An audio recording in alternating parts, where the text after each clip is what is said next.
Hey there, Sensei Mish with Artisan Martial Arts coming to you with a brand new episode of This Old Dojo.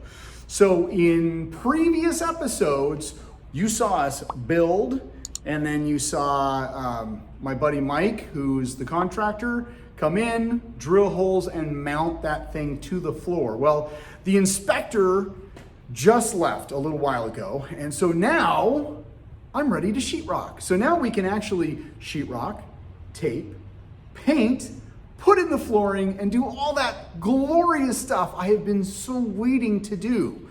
Because honestly, the school would have been open already if it wasn't for that little tiny monstrosity behind me. So let's get to the sheetrocking, and yeah, let's get to it.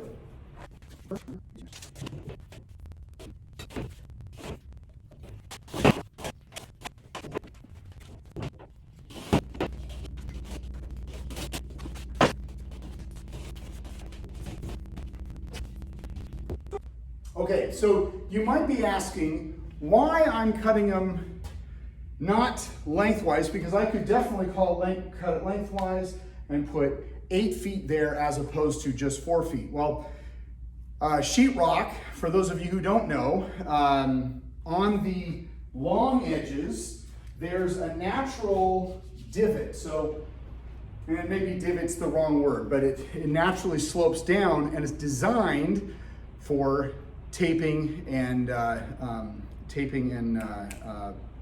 whatever you call it, patching, spackling. Anyway, if you put 2 of the rough edges, then you end up with this big mound. If you put the 2 soft edges together, then that gives you some space to actually fill in, and you get a better fill. And you've seen me do other stuff. I'm not the greatest at taping and spackling, at least making it look nice, so I figure I'm gonna use every advantage I have, and that is using the divot. So I might have more, but it'll look nicer in the end. And also, that's why we did these 16 inches on center, because this actually comes center line to the beam. I don't have to worry. So, all good.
Now, one of the other things that I'm just realizing now, I bought 4 sheets of sheetrock because I just imagined using a 4-foot one, cutting it down the middle, another 4-foot one, cutting it down the middle.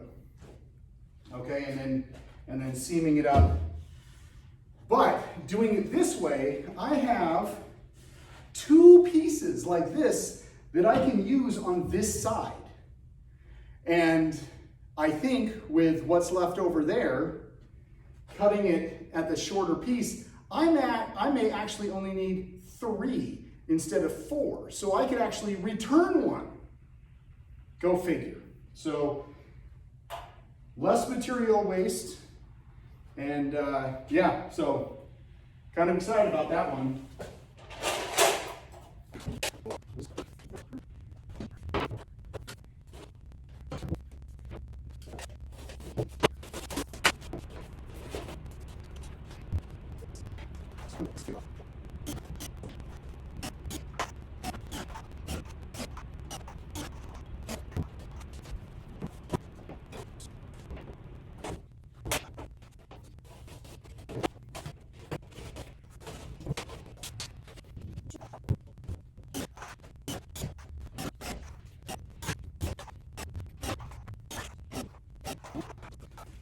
I only need to cut 2 pieces. That means I've saved a whole piece of sheetrock.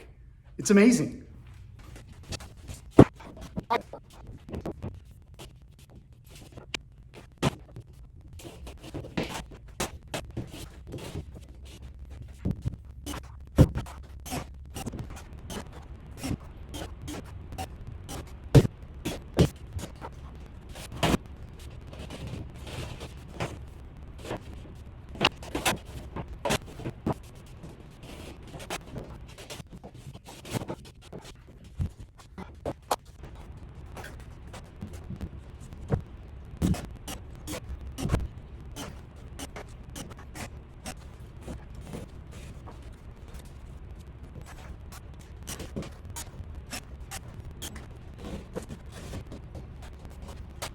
Okay, everything is sheetrock. Now I'm gonna put some metal stuff on the edge. It's like a sheetrock edging, and then I'll tape it. So when I talk about edging, I'm talking about this metal piece. So it has a nice round edge on it, and then it allows me to attach it to the sheetrock. So when I spackle it, it'll give it a nice clean edge. So I'm gonna put one on this side, and then that covers that side up, and I'm gonna do one over here, just like that.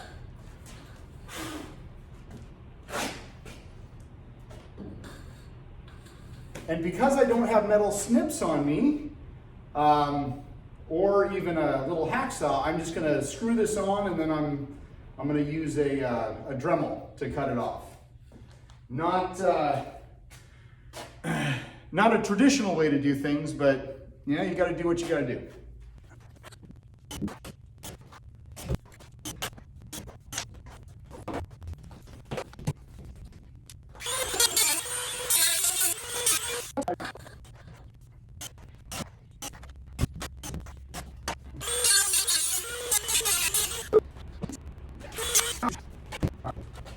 So the last thing I'm going to do before I start taping is, because this is at an angle, it doesn't matter if this is flat because I'm going to have something go on top. But when we put that thing on top, over here I do have to cut this side at the same angle. So instead of having the sheetrock, you know, it's coming down and the sheetrock is flat, I have to cut the sheetrock down. So I'm going to do that really quick.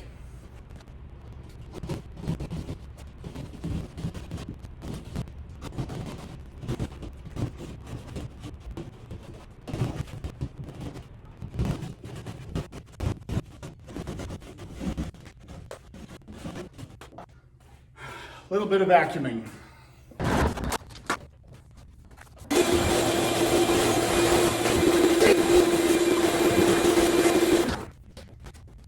All right, I'm just using regular plaster joint compound. This, it doesn't turn color. It's not pink. And actually, I was kind of wondering, I'd never seen the pink before, and it was in a different section that I found this, and it was more than twice as much. So the pink was fun to use, but I much would have liked to not spend so much money. So, all right. So when I don't know if I had mentioned this in a previous episode, but my buddy Mike, who came over and attached this to the floor, he looked at my spackle job, and he was like, "You do all the patching yourself?" And I was like, "Yeah, most of it." And you guys know, I wasn't, you know, I was just patching over. His comment was like, "Bro, you're killing me. I'm gonna try and do a better job this time. Gotta do this for Mike."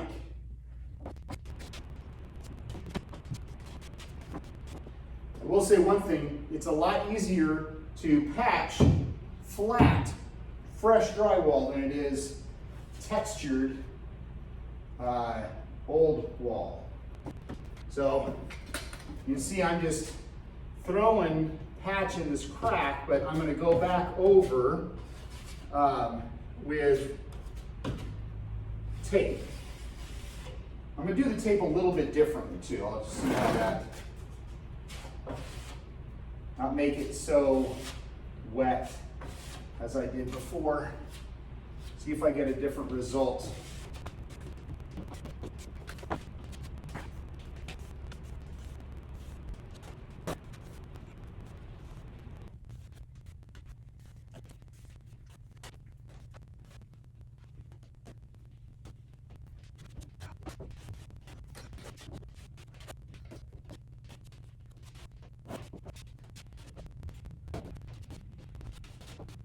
Yay! Okay, now I'm going to put tape along here. Oh, I should have already started dry.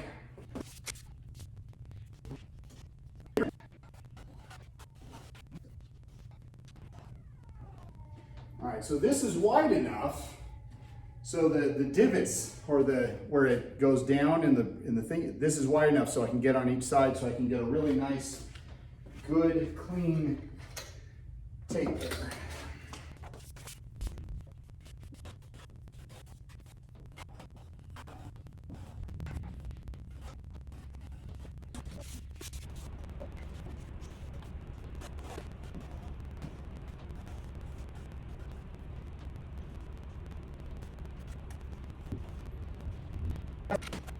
I'm going to end up going over this again, so after everything dries, that's when I'll do this end part.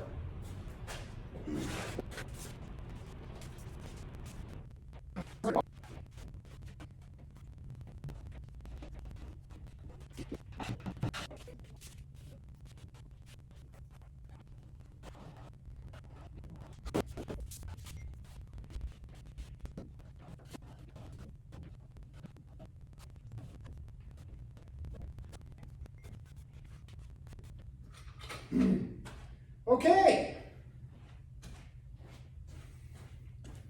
All right. Everything is taped. We're going to let it dry. Then we're going to sand it. Then we're going to tape it again. Well, no, not tape it again, but at least spackle it. Because, of course, as we've learned, the joint compound does shrink when it dries. So I'll have to go back over this very, very minor. So there you go. I'm just going to do that off camera. This is going to be the end of this episode. So we got everything sheetrocked and taped. We're good to go. In the next episode, we're going to put on the wood top. So until then, like, share, subscribe, all those really cool social media things. If you have not done so already, comment. I'd love to hear what you have to say, and I will see you on the next episode.